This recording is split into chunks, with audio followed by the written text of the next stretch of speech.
शिगर के बाद आज हमने 2 पॉइंट किए हैं। पहला शिगर और कोल्ड डेजर्ट, ये दोनों एक ही रास्ते पे हैं। शिगर करने के बाद हम 2.5 से 3 घंटे की राइड करने के बाद इस टाइम पहुंच गए हैं। मिट्ठू वाटरफॉल है, इसका व्यू मैं आपको दिखाऊँगा।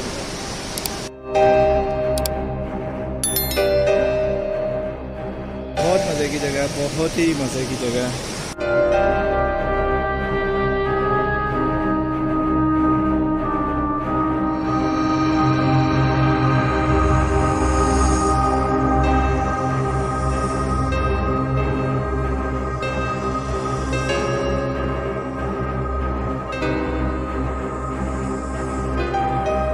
साइड पे रेस्टोरेंट है और काफ़ी प्यारे रेस्टोरेंट है, लगते हैं।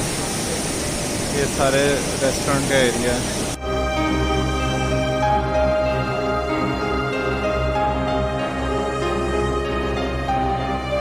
इस तरफ धूप है और इस तरफ शाम हो गई है।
खौफ